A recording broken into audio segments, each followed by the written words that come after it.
É bem provável que nessa altura do campeonato você já deve ter visto, deve ter ouvido falar que aconteceu com esse jovem aqui, com o Charlie Kirk, que ele sofreu um atentado no dia de ontem, enquanto ele fazia um debate. E eu quero mostrar para vocês que o que aconteceu com esse rapaz tem tudo a ver com o que a gente fala aqui sobre adoração. Fica até o final desse vídeo, não pula esse vídeo. Esse vídeo a gente vai falar de um assunto bem forte, um assunto que vai fazer você refletir bastante, mas eu quero te ajudar a fazer com que algumas escamas dos seus olhos caem, ok? Quem me conhece ainda, eu sou o Prof. Leite, estou aqui na internet há 7 anos para te ajudar a tocar com liberdade, cantar sem timidez e multiplicar a adoração. E o que aconteceu, esse atentado aconteceu com ele ontem, tem tudo a ver com o que a gente fala aqui. Primeiramente, se você não conhece ele, eu trouxe alguns trechos aqui, algumas falas que Charlie teve, para que você veja o quão polêmico e quão extremista que ele era em respeito às suas opiniões. Vou deixar alguns trechos aqui.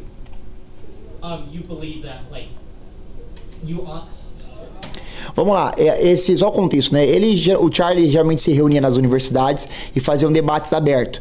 Então ele sentava na cadeirinha e você deixava o microfone lá, ó, quem quiser debater comigo, vem cá, a gente vai debater. E aqui esse jovem chegou até nele e falou assim, você tem uma empresa e na sua empresa você é um fascista na empresa? Aí o Charlie pergunta, por que eu sou fascista? Fala alguma coisa da minha empresa que é sobre isso.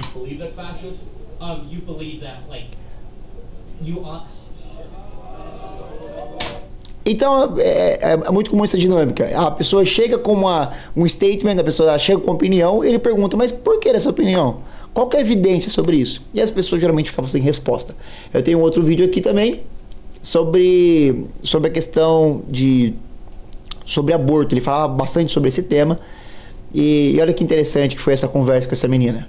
There is a community of OBGYNs that agree with me. So is it our decision to make? Is it something that we Well, can decide? that's an interesting question. So First of all, should it be something that people have the ability to vote on, yes or no, if a woman isn't able to make that choice? should a mom be able to keep her 2-year-old daughter? No. Are you a doctor? No. Okay, but why are we able to say it's wrong? So we're able to make moral statements when the baby's outside the womb. Why not when it's in the womb? Então, ele, com algumas perguntas, ele conseguia fazer com que a pessoa refletisse sobre o que ele estava falando e chegasse a algumas conclusões. E isso é uma coisa que a gente tem que aprender a ter, um pensamento crítico. E para ter um pensamento crítico, a gente precisa fazer perguntas. Não é à toa que se a gente pegar a palavra de Deus, nós vamos ver Deus fazendo milhares de perguntas para profetas, para os homens, para as mulheres de Deus, para fazer justamente a gente chegar na verdade. A verdade, a gente vai conhecendo ela através de uma investigação, através de uma pergunta. E era basicamente isso que o Charlie fazia. Ele trazia algum ponto de vista dele e fazia com que as pessoas pensassem nesse ponto de vista. E aí gerava os debates. Olha esse outro trecho de uma fala que ele teve e que foi justamente o que gerou que ilustrou bem o que acabou acontecendo com ele. Quando as pessoas param de conversarem, coisas muito ruins acontecem. Quando casados param de conversar, divórcios acontecem. Quando civilizações param de conversar, guerras civis se iniciam. Quando você para de ter uma conexão humana com alguém que você discorda, conversar com quem concorda com você é fácil. Mas quando você para de ter uma conversa humana com alguém que você discorda, se torna muito mais fácil você querer cometer violência contra esse grupo. Lembrando que eu não vou colocar o vídeo do atentado que teve contra ele, você consegue achar na internet, é horroroso, é explícito esse vídeo. Eu não quero trazer esse tipo de conteúdo aqui no canal, mas eu quero trazer isso aqui, ó. Charlie sofreu esse atentado, ele deixou uma esposa, 2 crianças pequenas, e sabe qual que é a parte mais chocante disso tudo? É que tem gente falando, ele mereceu. Eu acho que o que é claro que a gente tem que tomar muito cuidado com a indignação, mas o que gera esse sentimento amargo na gente é essas pessoas que falam, ele mereceu, bem feito. Ele mereceu por causa da opinião polêmica dele, por causa disso, por causa daquilo, ele mereceu. Eu não sei se você tem esse mesmo tipo de pensamento, esse mesmo tipo de opinião, mas eu quero trazer um outro caso que a própria Bíblia relata de uma pessoa que aconteceu isso, algo bem parecido com ela, que é o caso de Estevão, mártir, o primeiro mártir da igreja, está lá em Atos 7. Estevão estava pregando contra os fariseus e falando assim: ei, foram vocês que crucificaram Jesus. Sabe a morte de Jesus? A culpa é de vocês. O sangue de Jesus está sobre vocês. Nem questão de julgamento, a culpa disso. E aí o povo ficou revoltado, levou Estevão para fora e fez o que essa ilustração sugere. E o ponto que eu quero trazer aqui é que toda vez que alguém, veja bem, toda vez que alguém não está são da cabeça, a pessoa não está saudável da cabeça, a pessoa não está com os neurônios funcionando certinho, a reação do confronto, a reação da discordância vai ser sempre a violência. E isso tem tudo a ver com a adoração. Eu vou chegar lá, peço um pouco de paciência, porque... E aí a gente tem que aprender a lidar com isso. Veja essa foto aqui. Imagina Jesus Cristo sendo julgado por Pôncio Pilatos e os líderes religiosos apontando para Jesus, falando assim: você merece morrer. E os líderes religiosos falando assim para Jesus: ei, você tá tudo errado, você precisa morrer. Pôncio Pilatos falou que não tinha motivo nenhum. O rei Herodes também falou: não tem motivo nenhum para crucificar esse cara.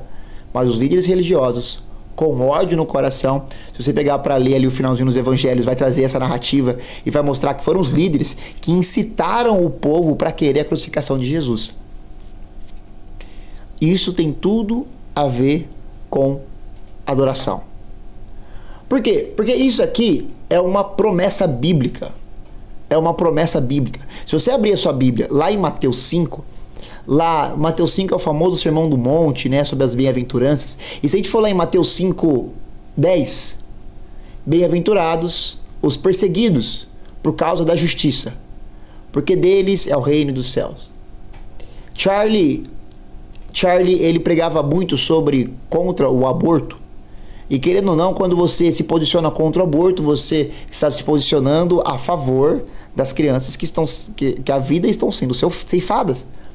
Quando você se posiciona a favor da justiça para esses que estão sendo covardemente assassinados, é uma forma de você militar pela justiça. E bem-aventurados os que são perseguidos por esse motivo. Bem-aventurados sois quando por minha causa vos injuriarem, perseguirem, mentindo, disserem todo mal contra vocês.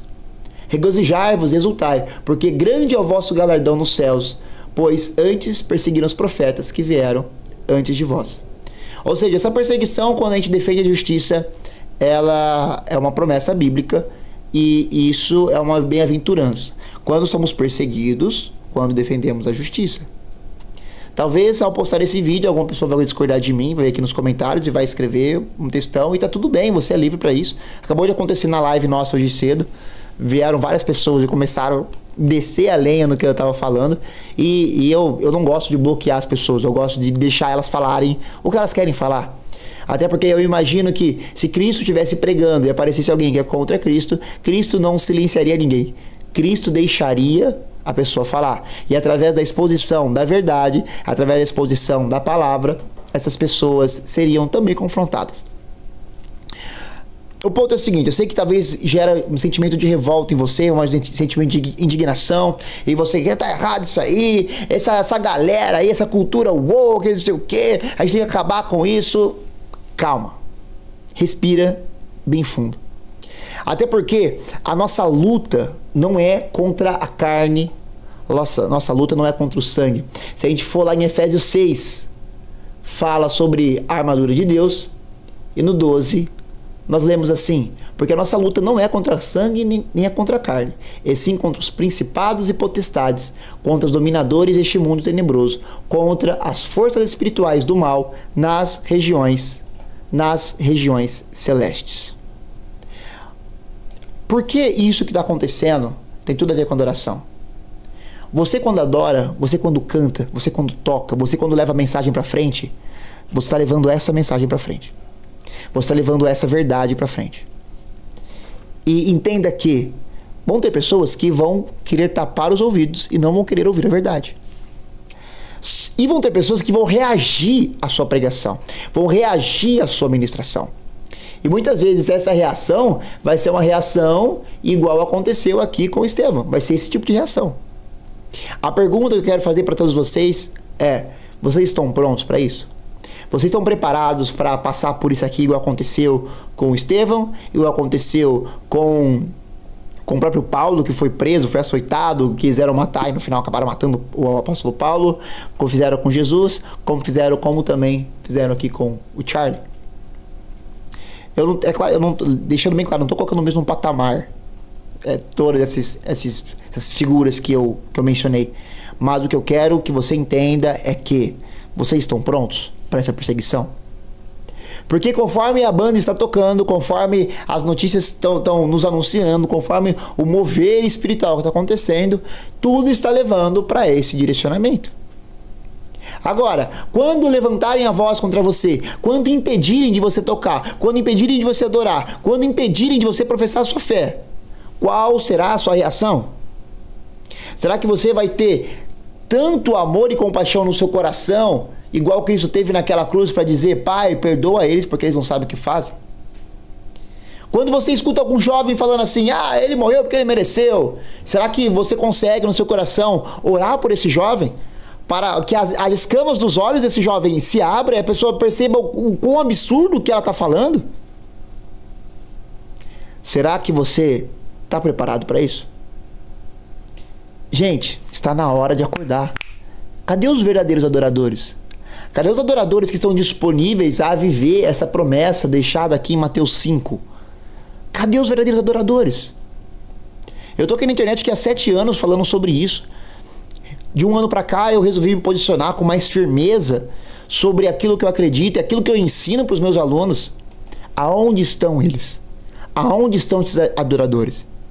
Será que você só quer tocar para você tocar no seu ciclo de conforto? Só tocar em casa, sem perturbar ninguém. Não quero incomodar ninguém, não quero incomodar ninguém.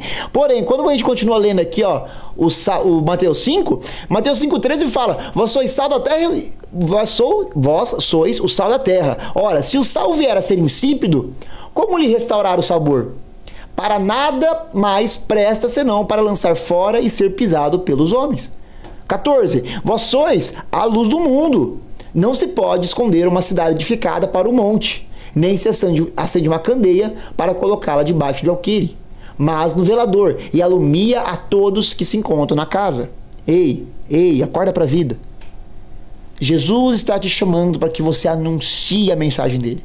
Jesus está te chamando para que você se posicione. Jesus está te chamando para você entregar a sua vida da mesma forma que ele entregou a sua vida. Você está disposto a responder esse chamado?